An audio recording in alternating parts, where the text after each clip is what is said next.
नमस्कार. Fun with Spruha या YouTube चॅनलवर आपलं स्वागत आहे. गोष्टीचं नाव आहे अँकल सॅम. आमचं गाव मुख्य शहरापासून 30 किलोमीटरवर लांब होतं. त्यामुळे केशवसारखे अनेक लोक रोज नोकरीसाठी शहरात जात आणि रात्री मुक्कामाला परत घरी येत. ते स्वस्त पडायचं. केशव हा आमचा शेजारी. तो शहरात एका खाजगी कंपनीत नोकरी करायचा. केशवला 2 मुलगे होते. त्यातला एकानं न्यूयॉर्कला जाऊन नोकरी धरली. दुसरा तिथेच शहरात कॉलेजात लेक्चरर झाला. आपल्या अमेरिकेतील मुलाचं केशवला भारी कौतुक होतं. 60 आणि 70च्या दशकात अमेरिकेला जाणं म्हणजे लोकांना काहीतरी मोठाच पराक्रम गाजवल्यासारखे वाटे. भारतात राहून लोकांना फार मोठं नेत्रदीपक यश संपादन करण्याची संधी मिळणं दुरापास्त होतं. ज्या काही नोकऱ्या उपलब्ध असायच्या त्या सरकारी नाही तर मग प्रायव्हेट सेक्टरमधल्या कंपन्यांमध्ये. आपल्या देशात स्वतःचा व्यवसाय करण्यास उत्सुक असलेल्या उद्योजकांना सरकारकडून फारसं प्रोत्साहन मिळत नसे. डिव्हिडंडवर 58% टॅक्स आकारला जायचा. इम्पोर्टेड गोष्टी प्रमाणाबाहेर महाग असत. अजूनसुद्धा मला स्पष्ट आठवतं, माझ्या वडिलांनी जेव्हा फियाट कार बुक केली त्यावेळी कार मिळवण्यासाठी लोकांना बुक केल्यानंतर 17 वर्ष प्रतीक्षा करावी लागत असे. घरी टेलिफोन असणं हे श्रीमंताचं लक्षण होतं. सरकारी नियमन इतके कडक होते की श्रीमंतांना देखील परदेश प्रवास करणं जवळजवळ अशक्यच होतं. मग जनसामान्यांची तर बातच सोडा. त्या काळी कुणी परदेश प्रवासाला निघालं मग ते अगदी बँकॉक, थायलंड, सिंगापूर अशा या जवळच्या ठिकाणी जरी असलं तरीसुद्धा वृत्तपत्रात एक खास विभागात त्या व्यक्तीला निरोप देण्यासाठी खास बातमी छापण्यात येत आहे. त्यामुळे त्या व्यक्तीच्या नातेवाईकांना आणि स्नेहमंडळींना ते कळायचं. ती व्यक्ती परत आल्यावर यशस्वी परदेश दौरा करून आल्याबद्दल त्या व्यक्तीचा फोटो वृत्तपत्रात छापून यायचा. देशातील आर्थिक परिस्थिती ही अशी असताना केशवचा मुलगा शिष्यवृत्ती मिळवून अमेरिकेला शिकायला गेला व तिथेच स्थायिक झाला. स्टुडंट व्हिसा घेऊन ते लोक परदेशी शिकण्यासाठी जातात. ते नंतर तिथेच नोकरी शोधून स्थायिक होत. अगदी 1% विद्यार्थी भारतात परत येत. महेशही याला अपवाद नव्हता. बहुधा तो आमच्या खेड्यातून परदेशी जाण्याचा पहिलाच मुलगा होता. केशव अत्यंत अभिमानानं त्याच्याविषयी नेहमी बोलायचा. तो त्याचा उल्लेख महेश असा न करता माझा न्यूयॉर्कमधला मुलगा असाच करायचा. कधीही कुणी त्याच्या घरी गेलं की त्यांना त्या घरी सर्वत्र अमेरिकेतले रंगीत फोटो दिसायचे. त्या काळी कलर फोटो म्हणजे नवल विशेष वाटायचं. त्या फोटोंमध्ये महेश आणि त्याची पत्नी त्यांच्या कारसमोर उभे आहेत किंवा नायगारा धबधब्याजवळ उभे आहेत. न्यूयॉर्कच्या स्वतंत्र देवतेच्या पुतळ्यापाशी गेले आहेत. त्यांच्या अंगात भले मोठे गरम कोट आहेत. सभोवताली बर्फ पडलेला आहे अशी दृश्यच दिसायची. महेश जेव्हा भारतात यायचा तेव्हा तो बरोबर 2 भल्या मोठ्या सुटकेसेस घेऊन यायचा. त्यात इथल्या नातेवाईकांसाठी नानाविध प्रकारच्या गोष्टी असायच्या. परफ्यूम, सिगारेट, लायटर्स, नायलॉनच्या साड्या, सूटचं कापड, प्लास्टिकच्या लंच बॉक्स आणि अशा बऱ्याच गोष्टी. मग त्या सर्व गोष्टींचं प्रदर्शन त्याच्या वडिलांच्या घरच्या पुढच्या खोलीत मांडण्यात यायचं. गावातील लोकांची त्याला भेटायला रीघ लागायची. अमेरिकेतील जीवनाबद्दल ते त्याला असंख्य प्रश्न विचारायचे. तो तिथल्या जीवनाचं असं काही रसभरीत वर्णन करायचा की जणू काही ते परीकथेतलं जीवन असावं. मी न्यूयॉर्कजवळच्या एका लहानशा गावात राहतो. तिकडचे रस्ते इतके स्वच्छ आणि सुंदर असतात, धुळीचा कणही तिथे सापडणार नाही. आम्ही आमच्या घराला कुलूपच नाही घालत, कारण घरी येऊन कुणीही कुणाचंही सामान चोरत नाही. तिथे जर डिपार्टमेंटल स्टोअर्समध्ये गेलं तर संत्री, मोसंबी, द्राक्ष अशा सगळ्या प्रकारचे रस मिळतात. ते मोठ्याल्या काचेच्या बरण्यांमधून घरी घेऊन यायचे आणि त्या बरण्या आम्हाला परतसुद्धा कराव्या लागत नाहीत. आपलं बिल द्यायला काउंटरपाशी गेलो की विकत घेतलेल्या सगळ्या गोष्टी आपल्याला प्लास्टिकच्या पिशवीतून देण्यात येतात आणि त्या पिशवीला पैसेसुद्धा पडत नाहीत. एका छपराखाली आपल्या जे काही पाहिजे असतं ते मिळतं. भारतातल्यासारखं नाही. आणि बरं का, तिकडच्या ग्रोसरी स्टोअर्समध्ये इतके विविध प्रकारचे खाद्यपदार्थ मिळतात की त्याची आपल्याला कल्पनासुद्धा करता येणार नाही.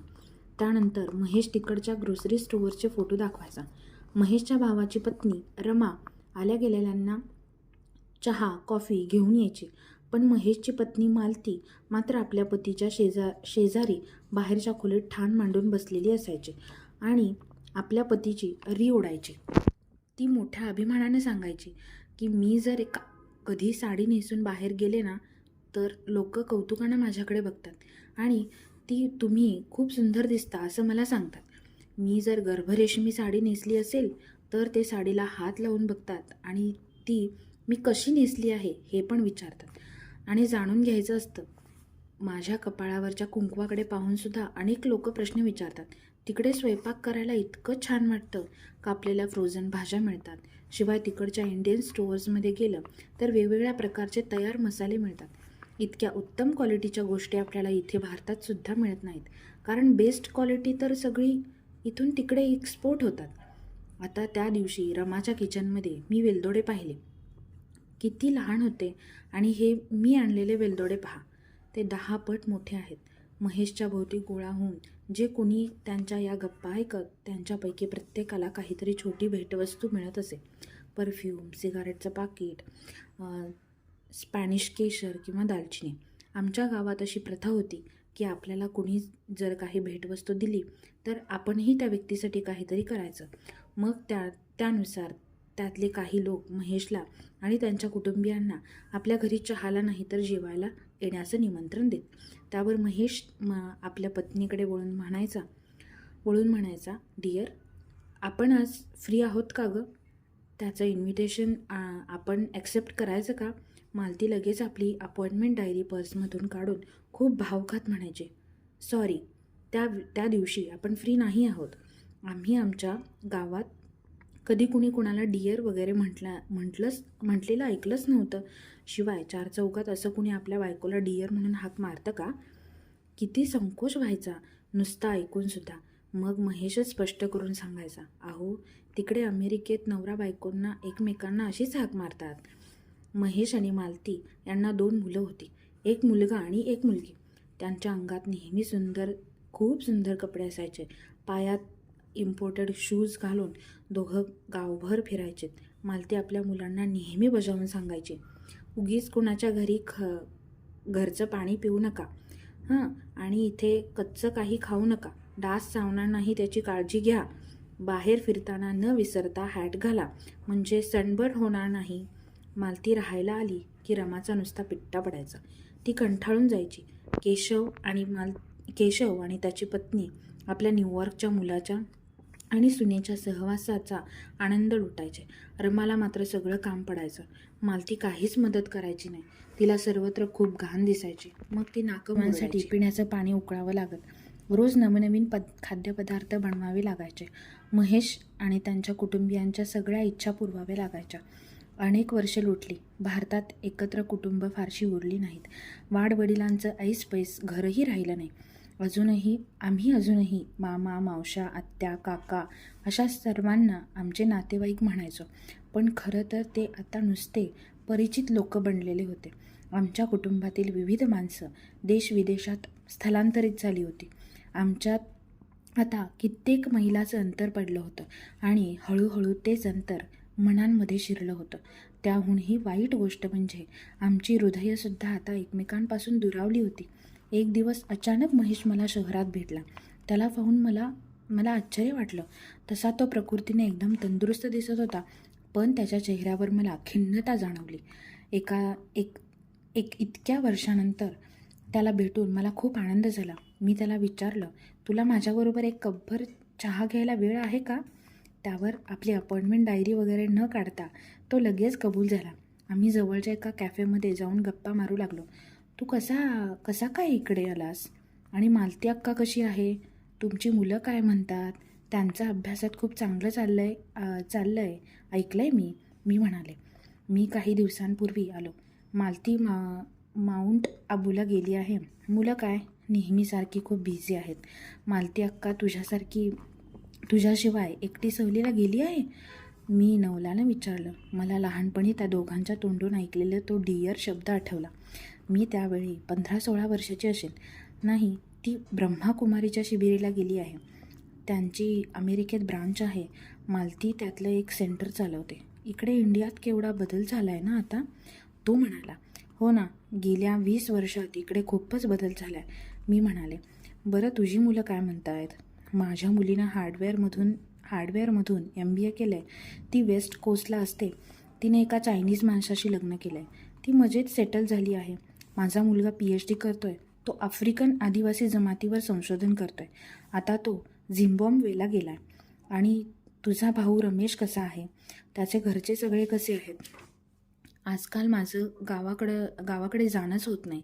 त्यामुळे तिथल्या लोकांची काहीच बातमी कळत नाही. तुझे वडील वारल्यानंतर आता तुमच्या कुटुंबाबद्दल मला काहीच माहिती कळालेली नाही, मी म्हणाले. त्यावर तो म्हणाला, रमेशचं फारच चांगलं चाललं आहे. त्यानं गावाबाहेर एका जमिनीचा पट्टा विकत घेतला होता. त्यावेळी आम्हाला त्याची ती गुंतवणूक अगदीच चुकीची वाटत होती. त्याऐवजी त्यानं हायवेजवळची जागा खरेदी केली असती तर बरं झालं असतं, असं आम्हाला वाटलं. पण आता रस्ता रुंदीकरणाच्या प्रकरणातून सरकारनं मोठाले बिझनेस आणि बायपास बांधण्यासाठी ह्या वेळच्या जवळपासची सगळी जमीन घेतली आहे. आता काही आपलं गाव हे खेडेगाव राहिलं नाही, ते या शहराचं उपनगर झालं आहे. रमेशनं त्याच्या त्या जमिनीच्या तुकड्यावर झक्कास रेस्टॉरंट बांधले. त्याला खूप भरपूर उत्पन्न होतं. त्याचा मुलगा तो बिझनेस बघतो. शिवाय त्याचा एक पेट्रोल पंपसुद्धा आहे. आमचं वडिलोपार्जित घर होतं, त्या जागी आता भला मोठा शॉपिंग मॉल उभा राहिला. कित्येक वर्षापूर्वी मी माझ्या वाटणीचा हिस्सा रमेशला अक्षरशः कवडी मुलानं विकला. खरं तर कितीतरी गोष्टी अशा आहेत की ज्या मी त्यावेळी करायला नको होत्या. मला त्याच्या चेहऱ्यावर विषद स्पष्ट दिसत होता. माझी उत्सुकता शिगेला पोचली, पण मी त्याला काही विचारलं मात्र नाही. त्याला आपणहून जरी काही सांगावंसं वाटलं तर तो सांगेलच, असा मी मनाशी विचार केला. महेश पुढे म्हणाला, त्यात लपवून ठेवण्यासारखं काहीच नाही आहे. भारत सरकारच्या 1991 सालच्या खुल्या आर्थिक धोरणामुळे देशात आता कितीतरी नव्या संधी खुल्या झाल्या आहेत. इथे नोकरीची भरपूर संधी उपलब्ध आहेत. भारतात आलं की आर्थिक सुधारणाचं वारं वाहत असलेलं जाणवतं. वातावरणात नवा जोश जाणवतो. गावागावांमध्ये घरटी एक माणूस तरी परदेशात गेलेला असतोच. अमेरिकेला जाणं हे काही आता नवल विशेष उरलेलं नाही. तिकडे आम्हाला जे काही मिळतं ते सगळंच आता भारतातही मिळतं, तेही जास्त स्वस्त. इथल्या जमिनीच्या किमती आता अक्षरशः आकाशाला जाऊन भिडल्या आहेत. इथे जमीन घेण्यापेक्षा अमेरिकेत जमीन खरेदी करणं स्वस्त पडतं. रमेश, हे त्याचं चालतं बोलतं उदाहरण आहे. मी फार मोठी चूक केली आहे.